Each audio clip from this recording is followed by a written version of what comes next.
This is Kendall Yards. I was here just last Wednesday. Didn't actually say the name, but Kendall Yards is a development of townhouses on the Centennial Trail, which is right there. And there was a lot of places I could have gone today, but I decided to just pick up where I left off Wednesday. Presumably, it's called Kendall Yards because in the railroading past there was a railroad yard here, and now that has been redeveloped. There's still a lot of other railroad yards in Spokane, but this is a row of nice townhomes. This is Centennial Trail. Let's just see how far we're going to go today. I don't have any set plans. I'm just going to go where my feet tell me to go. And we are on mile 24, and what would be helpful for me to know was whether it's from that direction or from behind me. I think from here it would be about 24 miles to the Washington-Idaho border, so it would make sense if they were counting it from there. I will know when I get to the next milepost, though, because it will tell me either 22 or 23. And I would guess, based on what I'm seeing right here, that this lot here is going to be more housing pretty soon. We have a little neighborhood park here. Looks like we have some type of restaurant or cafe or tavern there. Something like that. And then we're going to cross over. It looks like we'll be away from houses for a while, but first I want to go down and see the river. It's a very nice vantage point there. And somewhere in that direction is People's Park, where we were, it was just 10 days ago.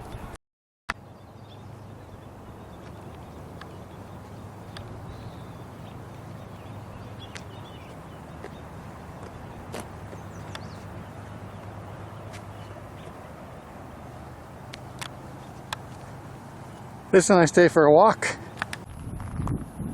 So here it says the future site of the Higgins Point overlook, and the thing is that a lot of it can be overlooked already, but on the chart it said that this tree was to remain, which makes me think they're going to cut down some of the trees there, which, I mean, sure, there's reasons for that, but sometimes I'd rather have trees than a perfect view.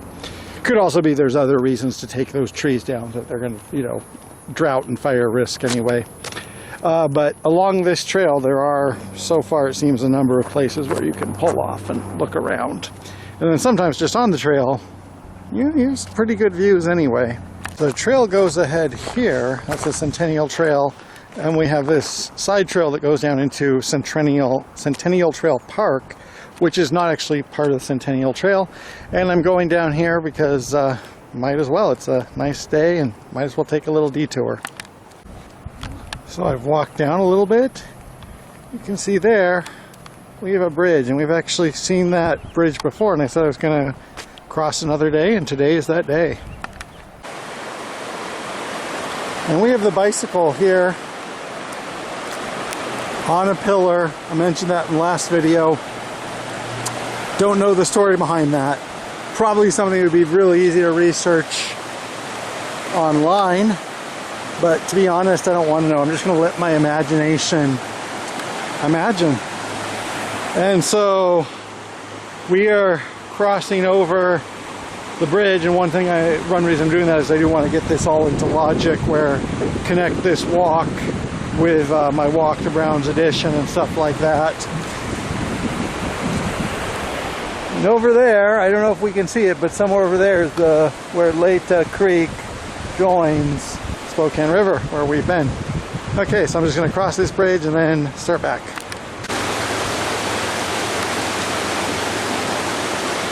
And you can see down there are people going down the river. And I don't think this is like the most dangerous whitewater rapids in the world, but I mean, this actually looks like something you'd want to have some experience before doing. So I took a little detour off my detour on these gravel trails because there is a historical site somewhere along here that I want to see. Still in Centennial Trail Park, According to Google Maps, this is the Salish Council Circle. In my videos, I really don't touch on Native American history a lot, and one reason is I think a lot of that history comes from inaccurate sources, and I don't want to make videos about another culture based on reading a Wikipedia article full of old information. So whether this, I mean, I'm assuming this was not the original construction of the council circle. So when this was built and what it was commemorating and how accurate that information is something I'm not sure of. And so this is all we have here is this construction of big old rocks. Also, I'm a little bit curious about the nomenclature, and this is, where the confusion comes in. The tribes around here were Salishan. They were not actually Salish, but I think the term Salish has been kind of taken to mean any speaker of a Salishan language, including like the Spokane and the Coeur d'Alene.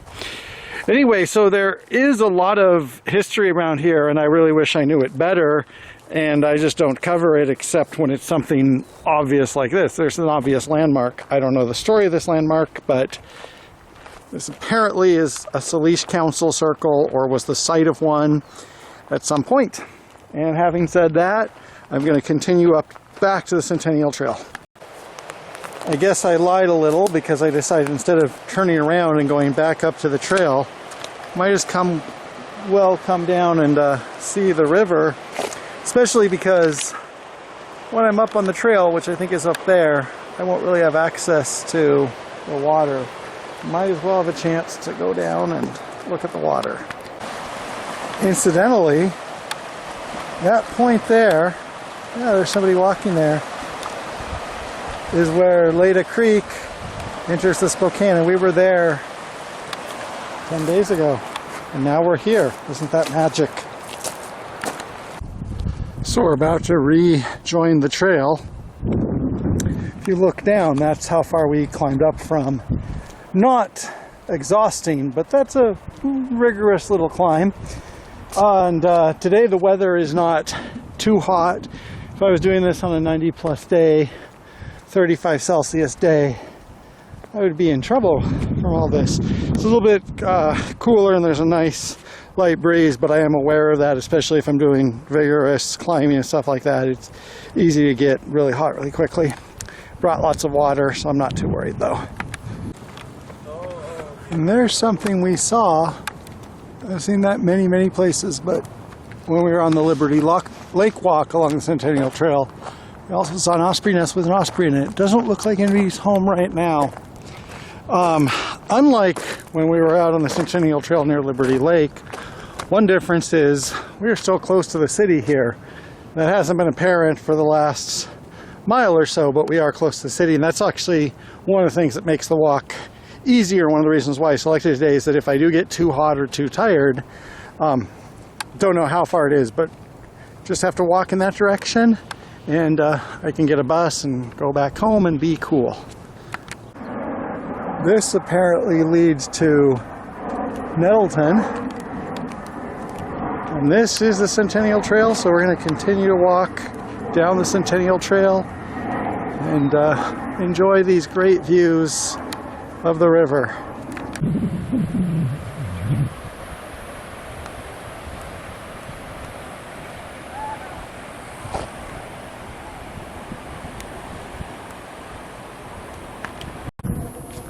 Mile 25, so that is more. I forgot which specific milepost we were on coming in, but that is more.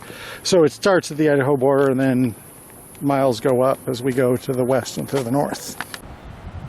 We have some informational signs about the Missoula floods, and it says under your feet is a gravel bar hundreds of feet thick. So for whatever reason in the course of the Missoula floods, it lost speed here and deposited a lot of gravel. And this would have been a large plateau of gravel through here, and over the thousands of years since that happened, the gravel has been cut away and eroded by the river. So interestingly, if you look at the Burnt Bridge Creek Trail and where that's going along in Burnt Bridge Creek, it's the same thing. This is just more spectacular. So once again, the trail is rejoining a neighborhood.